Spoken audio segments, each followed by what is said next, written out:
The Incarnation of Krishna Mulvaney by Rudyard Kipling. Once upon a time, very far from England, there lived three men who loved each other so greatly that neither man nor woman could come between them. They were in no sense refined, nor to be admitted to the outer door mats of decent folk, because they happened to be private soldiers in Her Majesty's army, and private soldiers of our service have small time for self-culture. Their duty is to keep themselves and their accoutrements specklessly clean, to refrain from getting drunk more often than is necessary to obey their 140 superiors, and to pray for a war. All these things my friends accomplished, and of their own motion threw in some fighting work, for which the army regulations did not call their fate, sent them to serve in India, which is not a golden country, though poets have sung. Otherwise their men die with great swiftness, and those who live suffer many and curious things. I do not think that my friends concerned themselves much with the social or political aspects of the East. They attended a not unimportant war on the northern front, another one on our western boundary, and a third in Upper Burma. Then their regiment sat still to recruit, and the boundless monotony of cantonment life was their portion. They were drilled morning and evening on the same dusty parade ground. They wandered up and down the same stretch of dusty white road, attended the same church and the same grog shop, and slept in the same lime-washed barn of a barrack for 2 long years. There was Mulvaney, the father in the craft, who had served with various regiments from Bermuda to Halifax, old in war-scarred, reckless, resourceful, and in his pious hours an unequaled soldier. To him turned for help and comfort 6.5 feet of slow-moving, heavy-footed Yorkshiremen, born on the wolds, bred in the dales, and educated chiefly among the carriers' carts at the 141 back of York railway station. His name was Leroyd, and his chief virtue an unmitigated patience, which helped him to win fights. How Orthoris, a fox terrier of a Cockney, ever came to be one of the trio is a mystery which even today I cannot explain. There was always 3 of us, Mulvaney used to say, and by the grace of God, so long as our service lasts, 3 of us they'll always be teas, better so. They desired no companionship beyond their own, and it was evil for any man of the regiment who attempted dispute with them. Physical argument was out of the question as regarded Mulvaney and the Yorkshiremen, and assault on Orthoris meant a combined attack from these twain, a business which no 5 men were anxious to have on their hands. Therefore they flourished, sharing their drinks, their tobacco, and their money. Good luck and evil battle, and the chances of death, life, and the chances of happiness, from Calicut in southern to Peshawar in northern India. Through no merit of my own, it was my good fortune to be in a measure admitted to their friendship, frankly by Mulvaney from the beginning, sullenly and with reluctance by Leroyd, and suspiciously by Orthoris, who held to it that no man not in the army could fraternize with a redcoat like to like. Said he, I am a bloomin' 142, Sodger's a bloomin' civilian, taint natural, that's. But that was not all. They thawed progressively, and in the thawing told me more of their lives and adventures than I am ever likely to write. Omitting all else, this tale begins with the lamentable thirst that was at the beginning of first causes. Never was such a thirst. Mulvaney told me so. They kicked against their compulsory virtue, but the attempt was only successful. In the case of Orthoris, he, whose talents were many, went forth into the highways and stole a dog from a civilian videlicet, someone he knew not, who not in the army.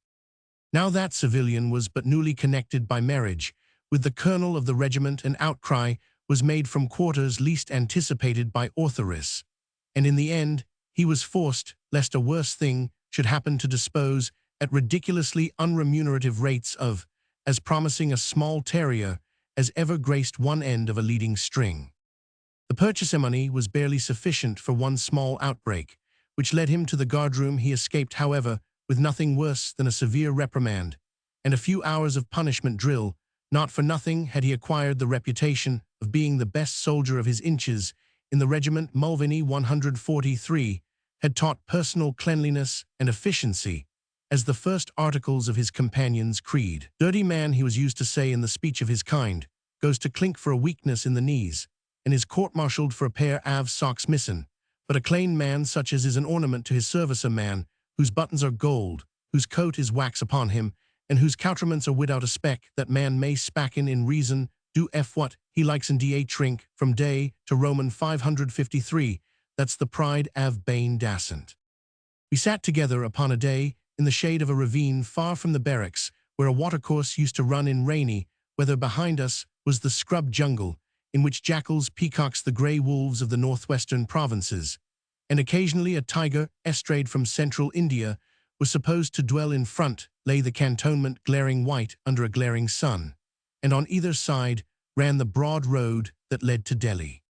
It was the scrub that suggested to my mind the wisdom of Mulvaney taking a day's leave and going upon a shooting tour. The peacock is a holy bird throughout India, and he who slays one is in danger of being mobbed by the nearest villagers. But on the last occasion that Mulvaney had gone forth, he had contrived, without in the least offending local religious susceptibilities, to return with 6 beautiful 144 peacock skins, which he sold to profit. It seemed just possible then. But what manner av use is to me goin' out without a da trink, the ground's powdery underfoot, and gets unto the throat fit to kill, wailed Mulvaney, looking at me reproachfully, and a peacock is not a bird you can catch the tail av unless ye run. Can a man run on water and jungle water too? Orthoris had considered the question in all its bearings. He spoke, chewing his pipestem meditatively the while. You better go, you ain't like to shoot yourself not, while there's a chance of liquor. Me and Lyrad'll stay at home and keep shop case anything turnin' up. But you go out with a gaspipe gun and catch the little peacockses or something. You can get 1 day's leave easy as Winkin go along and get peacockses or something. Jock, said Mulvaney, turning to Leroyd, who was half asleep under the shadow of the bank. He roused slowly. Sitha Mulvaney, go, said he. Take note, said he, when he had won his holiday, and appeared dressed in his roughest clothes, with the only other regimental fowling piece in his hand. Take note, Jock, and you Orthris, I am goin' in the face av my own willal, for to please you I misdoubt anything will come av promiscuous huntin' after peacockses in a desolate land, and I know that I will lie down and die with thirst. Me catch peacockses for you, ye lazy scutson, be sacrificed by the peasant Threog. He waved a huge paw and went away. At twilight, long before the appointed hour, he returned empty-handed, much begrimed with dirt. Peacockses, queried Orthoris, from the safe rest of a barrack-room table, whereon he was smoking, cross-legged Leroyd fast asleep on a bench. Jock, said Mulvaney, without answering, as he stirred up the sleeper. Jock, can ye fight, will ye fight? Very slowly the meaning of the words communicated itself to the half-roused man. He understood, and again what might these things mean? Mulvaney was shaking him savagely. Meantime, the men in the room howled with delight. There was war in the Confederacy at last, war, and the breaking of bonds. Come outside, said Mulvaney, and as the occupants of the barrack-room prepared joyously to follow, he turned and said furiously, there will be no fight this night unless any one av you is wishful to assist the man that does follows on.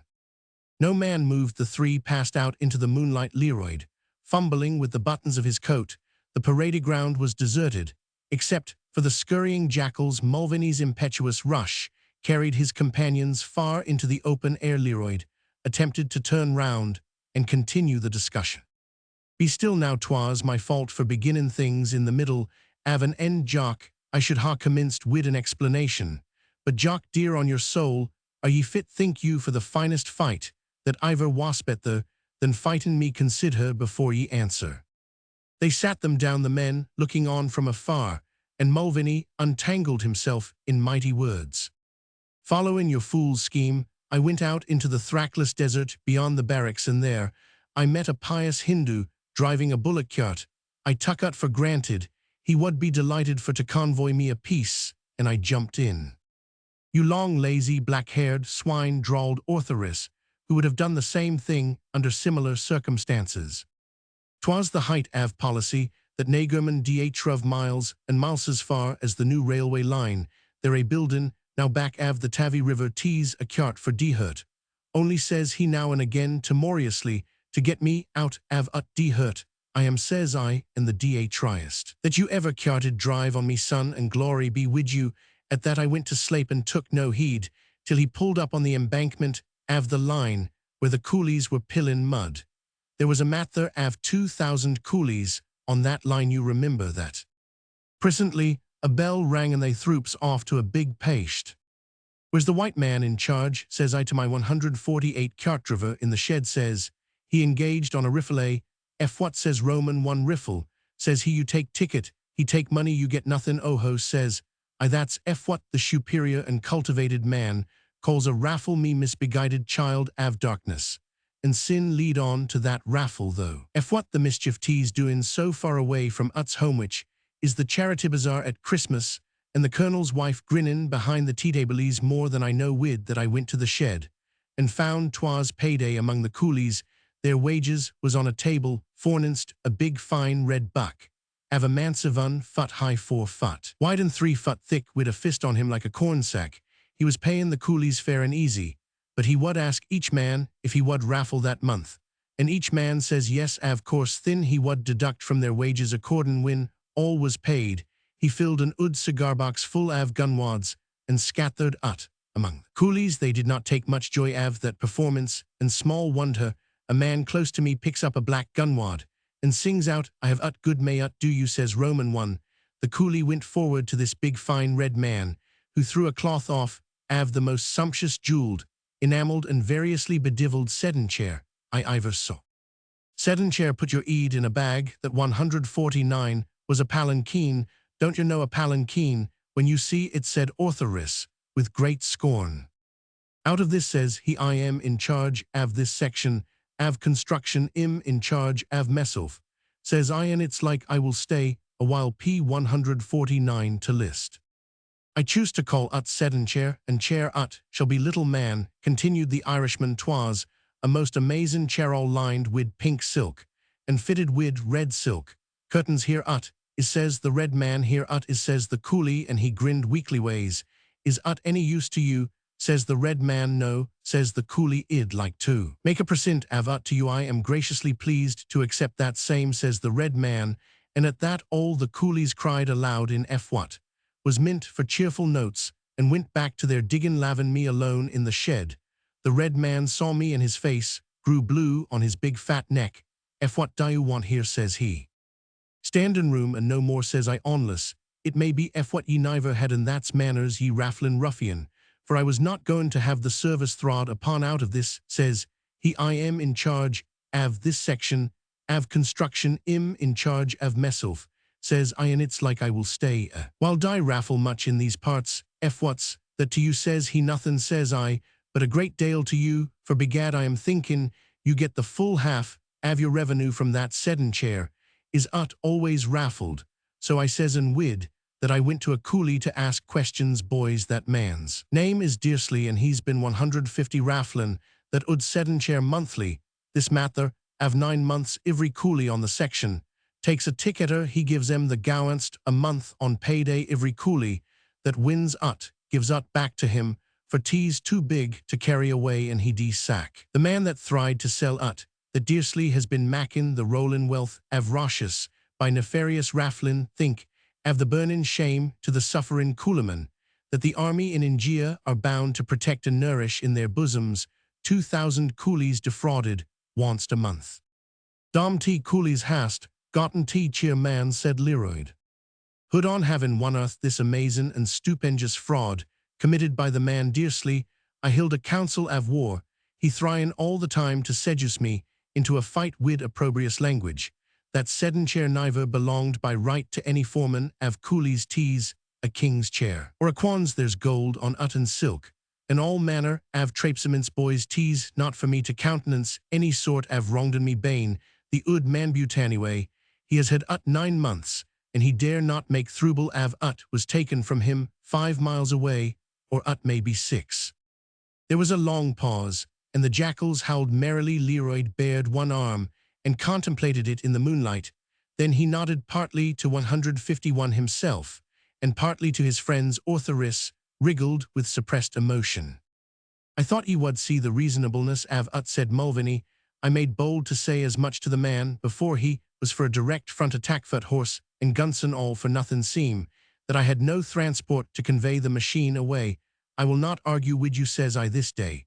But subsequently Mr. Dearsley me rafflin' jewel.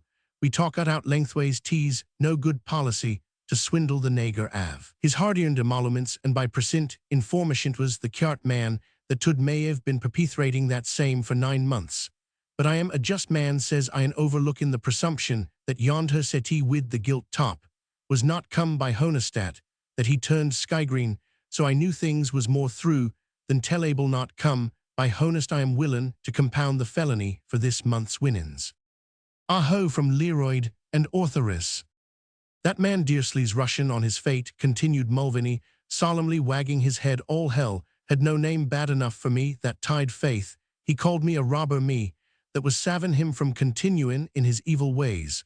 Without a remonstrancian to a man av conscience, a remonstrance may change the tune av his life tease not. 152. For me to argue, says I, if whatever ye are, Mr. Dearsley, but by my hand ill take away the temptation for you that lies in that sedan chair.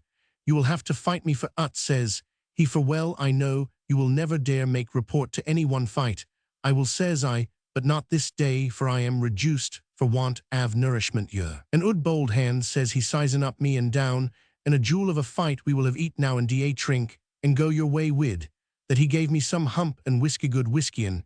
We talked av this, and that the while it goes hard on me now, says I, whip in my mouth to confiscate that piece of furniture, but justice is justice, ye've not got ut yet, says he. There's the fight between there is, says I, and a good fight. Ye shall have the pick av the best quality in my regiment, for the dinner you have given this day thin. I came hot-foot to you too, hood your tongue the both teas this way, tomorrow we three will go there, and he shall have his pick between me and Jock. Jock's a deceivin' fighter, for he is all fat to the eye, and he moves slow now. I am all beef to the look, and I move quick by my reckonin'. The Dearsley man won't take me, so me and Orthris'll see fair play. Jock, I tell you, 'twill be big fightin' whipped with the cream above the jam. After the business 'twill take a good 3 av us. Jock'll be very hurt o' haul away that sedan chair. If whatever ut is we must have ut teas, the only sellin' piece av property widin reach that we can get so cheap, and if what's a fight, after all he has robbed the nagerman dishonest, we rob him honest for the sake av the whiskey he gave me. But what'll we do with the bloomin' article when we've got it? Them palanquins are as big as oozes and uncommon hard to sell, as M. Cleary said when ye stole the sentry box from the Curragh. Who's goin' to do tea fightin', said Leroyd, and Orthoris subsided. The three returned to barracks. Without a word, Mulvaney's last argument clinched the matter. This palanquin was property vendible, and to be attained in the simplest and least embarrassing fashion. It would eventually become beer great, was Mulvaney. Next afternoon, a procession of 3 formed itself and disappeared into the scrub in the direction of the new railway line. Leroyd alone was without care, for Mulvaney dived darkly into the future, and little Orthoris feared the unknown. What befell at that interview in the lonely paste by the side of the half-built embankment, only a few hundred coolies know, and their tale is a confusing one, running thus. We were at work. 3 men in red coats came. They saw the Sahib, Dearsley Sahib. They made 154 oration, and noticeably the small man among the redcoats, Dearsley Sahib, also made oration, and used many very strong words. Upon this talk they departed together to an open space, and there the fat man in the red coat fought with Dearsley Sahib, after the custom of white men, with his hands making no noise, and never at all pulling Dearsley Sahib's hair. Such of us as were not afraid beheld these things for just so long a time as a man needs to cook the midday meal. The small man in the red coat had possessed himself of Dearsley Sahib's watch. No, he did not steal that watch. He held it in his hand, and at certain seasons made outcry, and the twain ceased their combat, which was like the combat of young bulls in spring.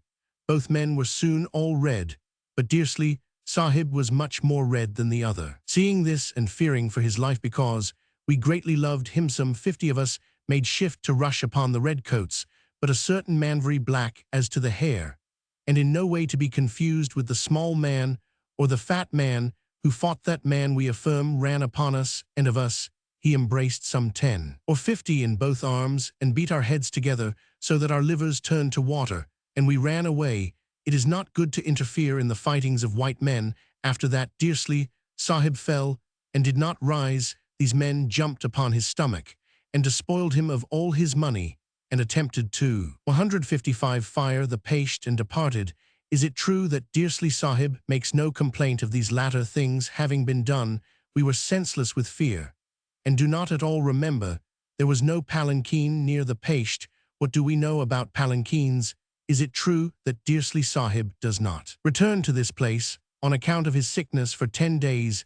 This is the fault of those bad men in the red coats, who should be severely punished, for Dearsley Sahib is both our father and mother, and we love him much yet.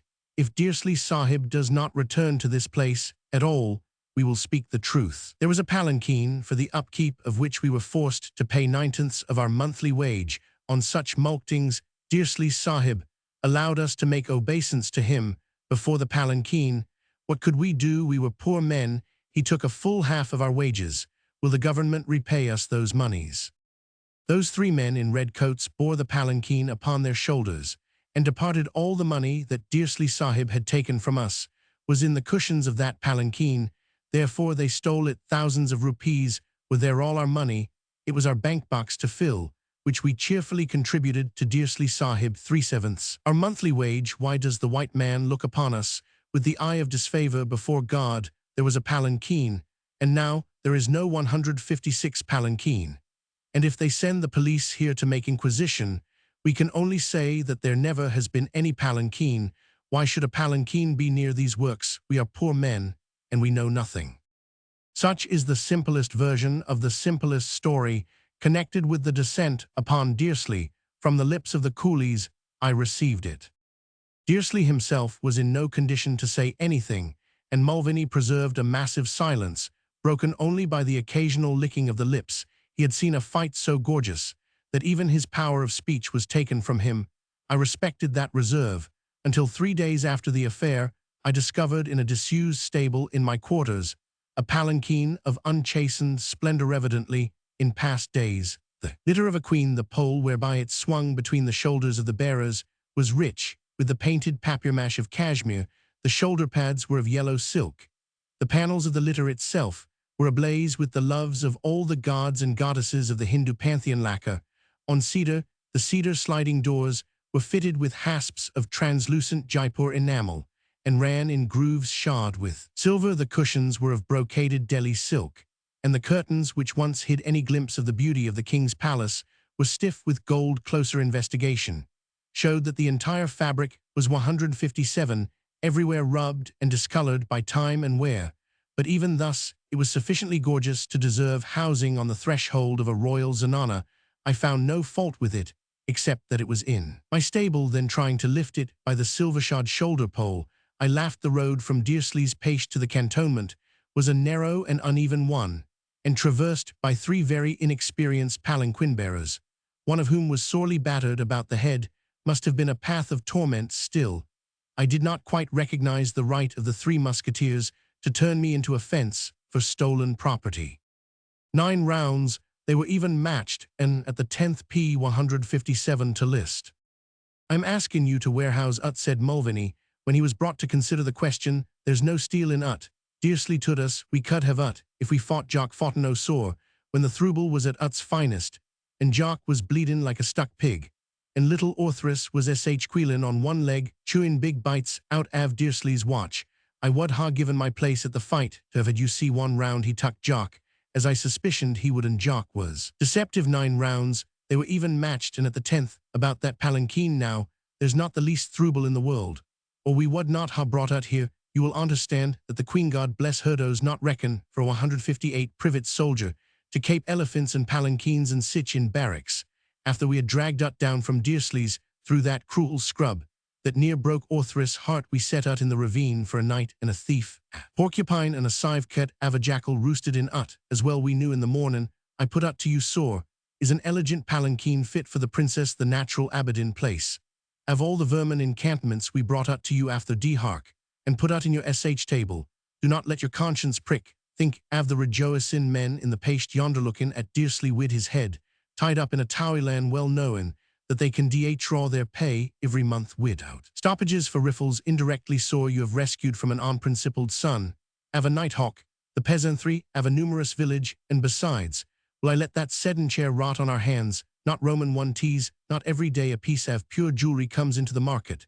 There's not a king within these 40 milish, waved his hand round the dusty horizon. Not a king would not be glad to buy ut some day myself when I have leisure ill take ut up along the road, and dispose av ut. How said I, for I knew the man was capable of anything. Get into ut av course, and keep one eye open through the curtains. When I see a likely man, av 159, the native persuasion, I will descend blushin' from my canopy, and say by a palanquin, ye black scut, I will have to hire 4 men to carry me first though, and that's impossible till next payday. Curiously enough, Rudyard, who had fought for the prize, and in the winning secured the highest pleasure life had to offer him, was altogether disposed to undervalue it, while Orthoris openly said it would be better to break the thing up. Dearsley, he argued, might be a man-sided man capable, despite his magnificent fighting qualities, of setting in motion the machinery of the civil law, a thing much abhorred by the soldier. Under any circumstances, their fun had come, and past the next payday was close at hand, when there would be beer for all. Wherefore longer conserve the painted palanquin. A first-class rifle shot, and a good little man, av your inches, you are, said Mulvaney, but you never had a head worth a soft-boiled egg. Tease me has to lie awake, av nights, shammin' and plottin', for the 3 av us. Orthris, me son, tease, no matter av a few gallons av beer, no nor 20 gallons, but tubs and vats and firkins in that sedan chair. Who ut was and what ut was and how ut got there, we do not know. But I know in my bones that you and me and Jock wid his sprained 160 thumb will get a fortune, thereby lave me alone and let me think. Meantime the palanquin stayed in my stall, the key of which was in Mulvaney's hands. Payday came, and with it beer. It was not an experience to hope that Mulvaney, dried by 4 weeks' drought, would avoid excess. Next morning he and the palanquin had disappeared. He had taken the precaution of getting 3 days' leave to see a friend on the railway, and the colonel, well knowing that the seasonal outburst was near, and hoping it would spend its force beyond the limits of his jurisdiction, cheerfully gave him all he demanded. At this point Mulvaney's history, as recorded in the messroom, stopped. Orthoris carried it not much further. No, he wasn't drunk, said the little man loyally. The liquor was no more than feelin' its way round inside of IM. But he went and filled that old bloomin' palanquin with bottles 4. He went off. He's gone and hired 6 men to carry IM, and I add to help IM into his nuptial couch, cause he wouldn't ear reason. He's gone off in his shirt and trousies, swearin' tremin', just gone down the road in the palanquin, wavin' his legs out. Oh, windy. Yes, said I, but where?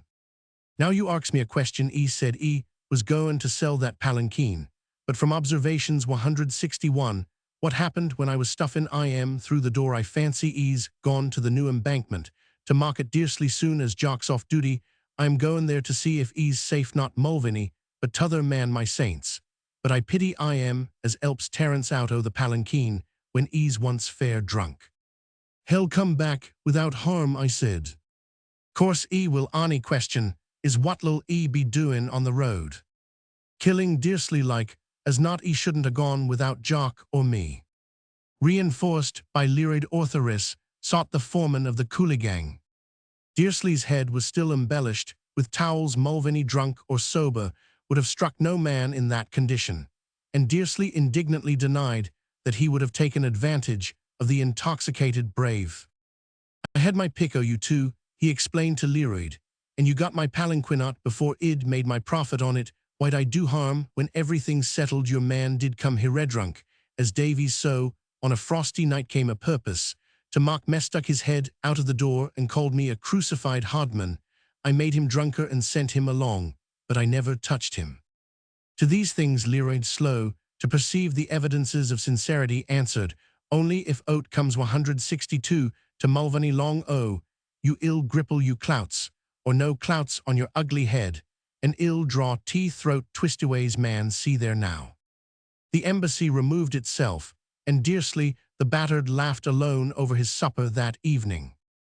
3 days passed, a 4th and a 5th, the week drew to a close, and Mulvaney did not return. He, his royal palanquin, and his 6 attendants had vanished into air. A very large and very tipsy soldier, his feet sticking out of the litter of a reigning princess, is not a thing to travel along the ways without comment. Yet no man of all the country round had seen any such wonder he was, and he was not, and Leroyd suggested the immediate smashment of Dearsley as a sacrifice to his ghost authoress, insisted that all was well, and in the light of past experience, his hopes seemed reasonable. When Mulvaney goes up the road, said he ease like to go a very long ways up, specially when ease so blue drunk as he is now, but what gets me is not bane-eared of pullin' wool off the niggers somewheres, about that don't look good, the drink must ha' died out in IM, by this unless ease broke a bank, and then we don't come back, he didn't ought to ha' gone off without us. Even authoress' heart sank at the end of the 7th day, for half the regiment were out scouring the countryside, and Leroyd had been forced to 163 fight 2 men who hinted openly that Mulvaney had deserted. To do him justice, the colonel laughed at the notion even when it was put forward by his much-trusted adjutant. Mulvaney would as soon think of deserting as you would, said he. No, he's either fallen into a mischief among the villagers' sand, yet that isn't likely, for he Blarney himself out of the pit, or else he is engaged on urgent private affairs, some stupendous devilment that we shall hear of at mess after it has been the round of the barrack-rooms. The worst of it is that I shall have to give him 28 days' confinement at least for being absent without leave just when I most want him to lick the new batch of recruits into shape. I never knew a man who could put a polish on young soldiers as quickly as Mulvaney can. How does he do it? With Blarney and the buckling of a belt, sir, said the adjutant. He is worth a couple of non-commissioned officers when we are dealing with an Irish draft, and the London lads seem to adore him. The worst of it is that if he goes to the cells, the other 2 are neither to hold nor to bind, till he comes out again. I believe authoress preaches mutiny on those occasions, and I know that the mere presence of Leroyd mourning for Mulvaney kills all the cheerfulness of his room. The sergeants tell me 164 that he allows no man to laugh when he feels unhappy. They are a queer gang. For all that I wish we had a few more of them, I like a well-conducted regiment, but these pasta-faced, shifty, mealy-mouthed young slouchers from the depot worry me sometimes with their offensive virtue. They don't seem to have backbone enough to do anything but play cards and prowl round the married quarters. I believe I'd forgive that old villain on the spot if he turned up with any sort of explanation that I could in decency accept. Not likely to be much difficulty about that, sir, said the adjutant. Mulvaney's explanations are only 1 degree less wonderful than his performances. They say that when he was in the Black Tyrone, before he came to us, he was discovered on the banks of the Liffey trying to sell his colonel's charger to a Donegal dealer as a perfect lady's hack. Shackbolt commanded the Tyrone then. Shackbolt must have had apoplexy at the thought of his ramping warhorses. Answering to that description, he used to buy unbacked devils and tame them on some pet theory of starvation. What did Mulvaney say? That he was a member of the Society for the Prevention of Cruelty to Animals, anxious to sell 165, the poor baste, where he would get something to fill out his dimples. Shackbolt laughed, but I fancy that was why Mulvaney exchanged to ours. I wish he were back, said the colonel, for I like him, and believe he likes me.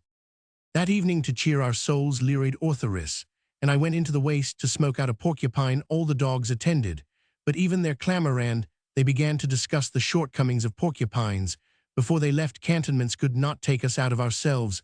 A large low moon turned the tops of the plumegrass to silver, and the stunted camel-thorn bushes and sour tamarisks into the likenesses of trooping devils. The smell of the sun had not left the earth, and little aimless winds blowing across the rose gardens to the southward brought the scent of dried roses and water. Our fire once started, and the dogs craftily disposed to wait the dash of the porcupine, we climbed to the top of a rain-scarred hillock of earth and looked across the scrub, seamed with cattle paths, white with the long grass, and dotted with spots of level pond bottom where the snipe would gather in winter. This, said authoress with a sigh as he took in the unkempt desolation of it, all this is sanguinary, this is unusually sanguinary sort o' mad country, like a grate when the fire's put out by 166. The sun, he shaded his eyes against the moonlight, and there's a loony dancin' in the middle of it, all quite right, I'd dance too, if I wasn't so downheart. There pranced a portent in the face of the moon, a huge, and ragged spirit of the waste that flapped its wings. From afar it had risen out of the earth. It was coming towards us, and its outline was never twice the same. The toga, tablecloth, or dressing gown, whatever the creature wore, took 100 shapes. Once it stopped on a neighboring mound, and flung all its legs and arms to the winds. "My, but that scarecrow has got bad," said Orthoris. "Seems like, if he comes any further, well, Ave to Argify with Roman 999. Leroyd raised himself from the dirt, as a bull clears his flanks of the wallow, and as a bull bellows, so he, after a short minute at gaze, gave tongue to the stars. "Mulvaney, Mulvaney, ahu." Oh, then it was that we yelled, and the figure dipped into the hollow, till with a crash of rending grass, the lost one strode up to the light of the fire, and disappeared to the waste, in a wave of joyous dogs. Then Leroyd and Orthoris gave greeting bass and falsetto together, both swallowing a lump in the throat. There pranced a portent, in the face of the moon, P166 to list. "Go easy," he answered, wrapping a huge arm round each. "I would have you to know that I am a god, to be treated as such, though by my faith I fancy I've got to go to the guardroom, just like a privet soldier." The latter part of the sentence destroyed the suspicions raised by the former. Anyone would have been justified in regarding Mulvaney as mad. He was hatless and shoeless, and his shirt and trousers were dropping off him, but he wore one wondrous garment, gigantic cloak that fell from collarbone to heel of pale pink silk, wrought all over in cunningest needlework, of hands long since dead with the loves of the Hindu gods. The monstrous figures leaped in and out of the light of the fire, as he settled the folds round him. Orthoris handled the stuff respectfully for a moment, while I was trying to remember where I had seen it.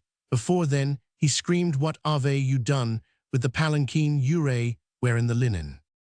"I am," said the Irishman, "and by the same token the broidery is scrappin' my hide off. I've lived in this sumptuous counterpane for 4 days, me son. I begin to understand why the nager is no use widout me boots and me trousies, like an open work 168, stocking on a Giles leg. At a dance, I begin to feel like a nager man, all fearful and timorous. Give me a pipe and ill tell on." He lit a pipe, resumed his grip of his two friends, and rocked to and fro in a gale of laughter. "Mulvaney," said Orthoris sternly, "'tain't no time for laughin'. You've given Jock and me more trouble than you're worth. You ave been absent without leave, and you'll go into cells for that, and you ave come back disgustingly dressed and most improper in the linen that bloomin' palanquin, instead of which you laugh, and we thought you was dead all the time." "Boys," said the culprit, still shaking gently, "when I've done my tale, you may cry if you like, and little Orthoris here can trample my inside out. Ha done.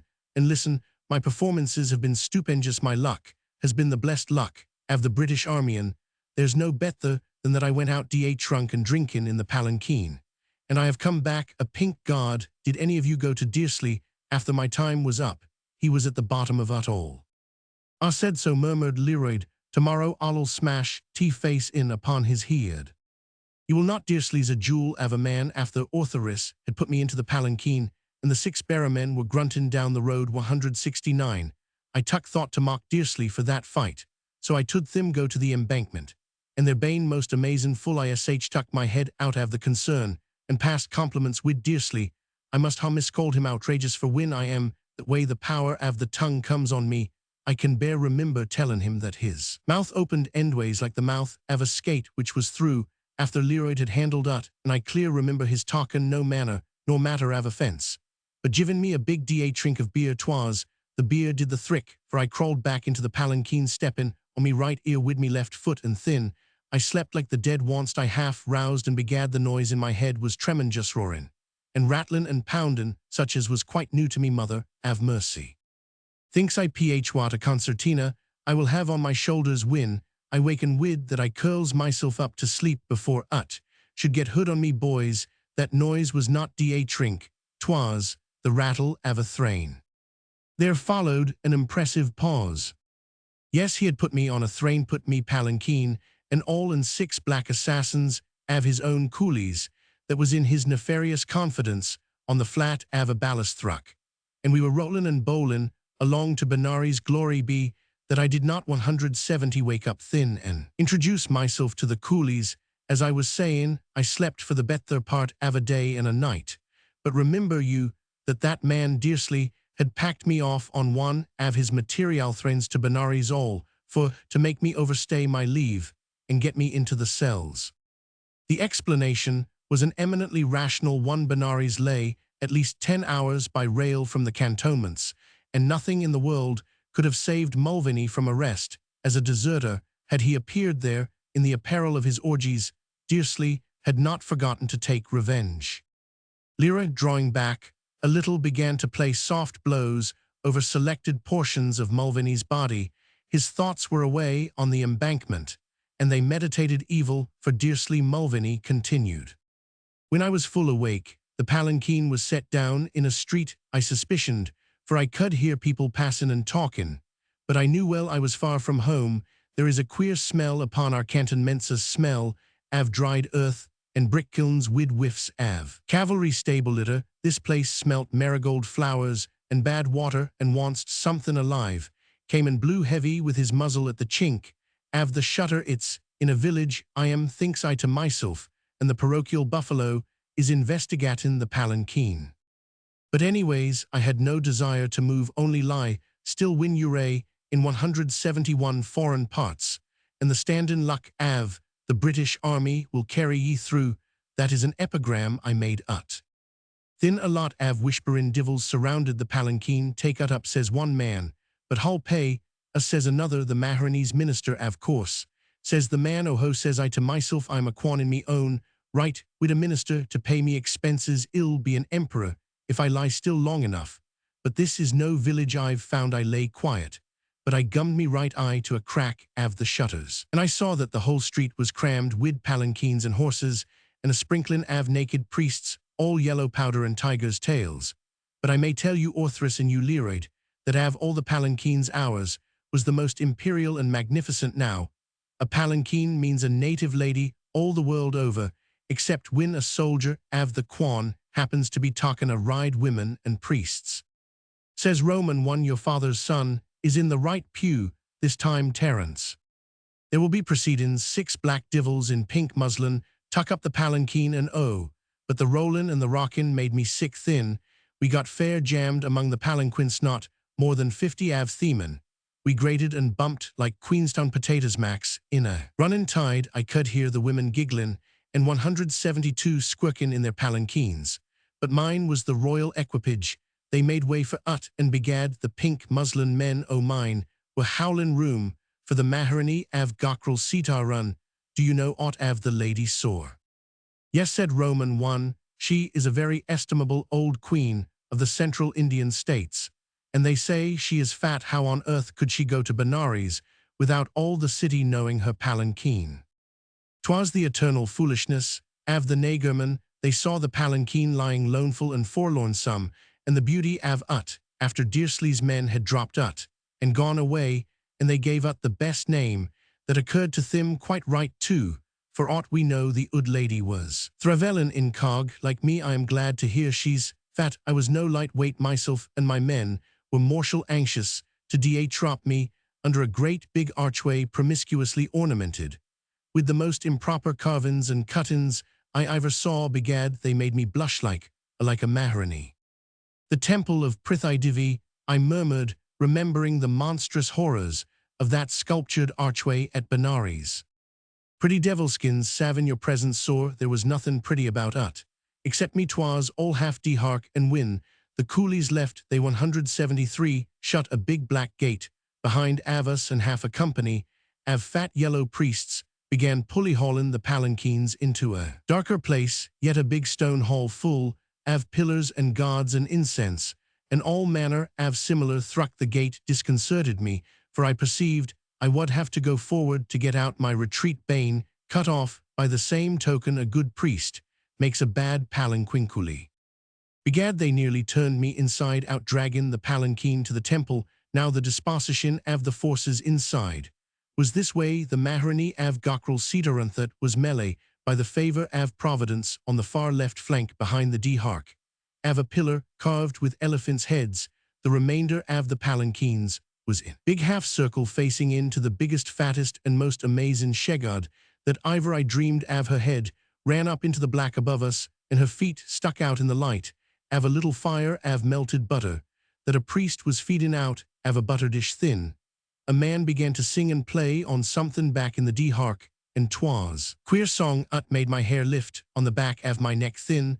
The doors av all the palanquins slid back, and the women bundled out. I saw what I'll never see again. 'Twas more glorious than transformations at a pantomime, for they was in pink and blue and silver and red and grass green wid, diamonds and emeralds and great red rubies all. Over 174 thim, but that was the least part av the glory. Oh boys, they were more lovely than the like av any loveliness in hiven eye.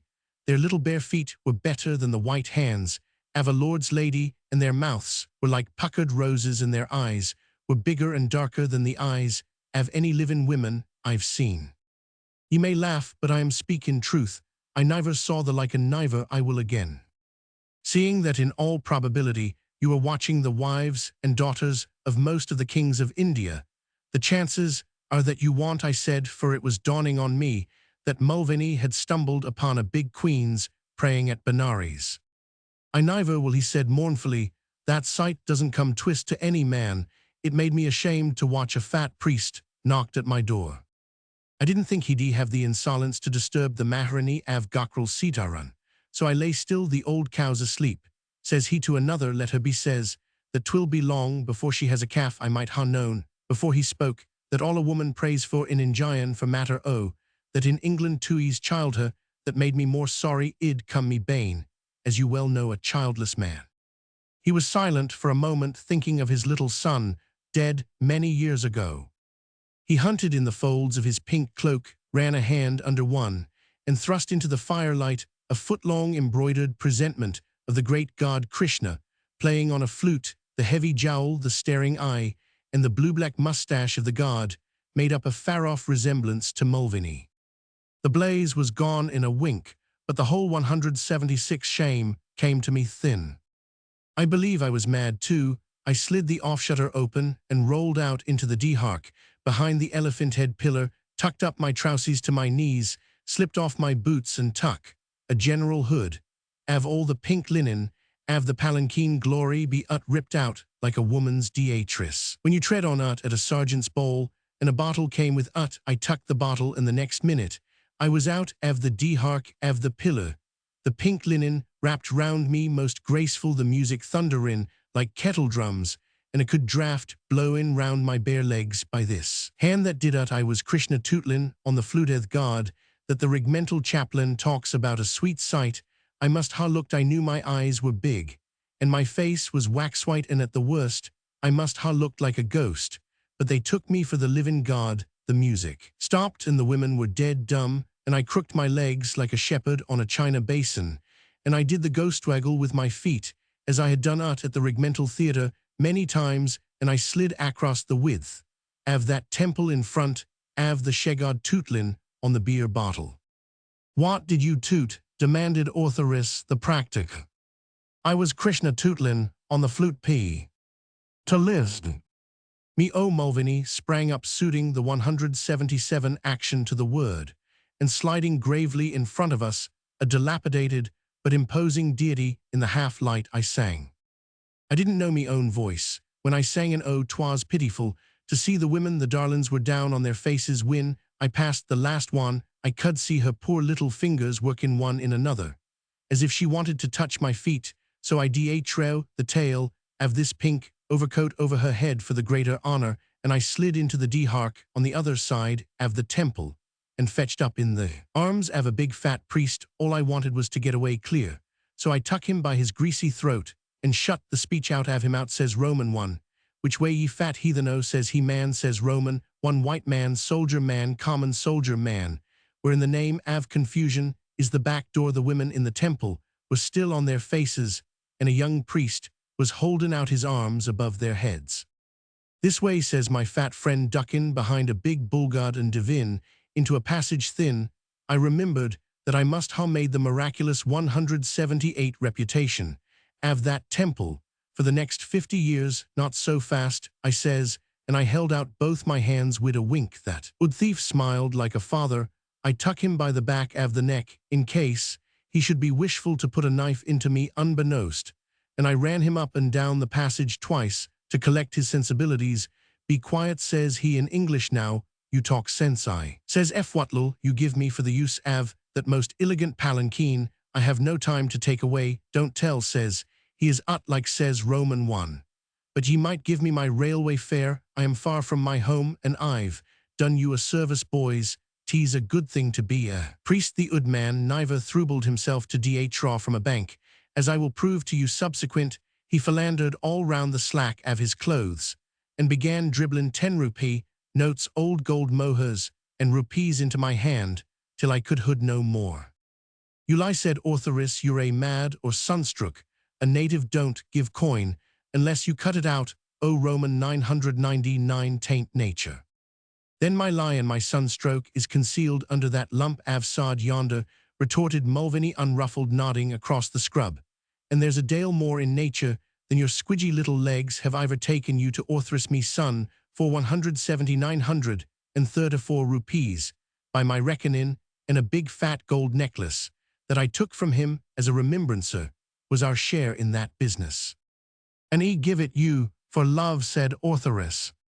We were alone in that passage. Maybe I was a trifle too pressin', but consider what I had done for the good av the temple and the everlasting joy av those women. 'Twas cheap, at the price I would ha taken more if I could ha found ut. I turned the Ud man upside down at the last, but he was milk dhry thin. He opened a door in another passage, and I found myself up to my knees in Benares river water, and bad smellin' ut is more by token I had come out on the river line close to the burning got, and contagious to a crackling corpse. This was in the heart av the night, for I had been 4 hours in the temple. There was a crowd av boats tied up, so I tuck one and went across the river thin. I came home across country, lying up by day. How on earth did you manage, I said. How did Sir Frederick Roberts get from Kabul to Kandahar? He marched, and he never told how near he was to breaking down. That's why he is what he is. And now Mulvaney yawned portentously. Now I will go and give myself up for absence, without leave. It's 28 days, and the rough end of the colonel's tongue, in orderly room 180 any way you look at ut, but 'tis cheap at the price.